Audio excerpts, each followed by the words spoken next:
மன்னாதி மன்னரெல்லாம் நிரந்தரமாயிருந்ததில்லை. மகத்தான முறையில் வாழ்ந்த மனிதரெல்லாம் நிலைத்ததில்லை. பொன்னான செல்வரெல்லாம் நிரந்தரமாயிருந்ததில்லை. புகழோடு வாழ்ந்திருந்த பூமான்கள் நிலைத்ததில்லை.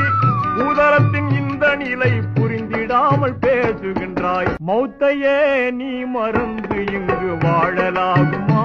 மாறிடும் வாழ்வினில் மூழ்குதல் நியாயமா?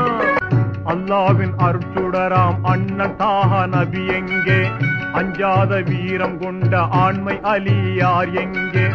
எல்லோரும் போற்றுகின்ற அன்னை பாத்திமா எங்கே? இணையில்லா தியாகிகளாம் இமாம் ஹசன் ஹுசைன் எங்கே? இந்த நிலை அறிந்திடாமல் எத்தனை நாள் நீ இருப்பாய்? மௌத்தையே நீ மறந்து இங்கு வாழலாகுமா? மாறிடும் வாழ்வினில் மூழ்கு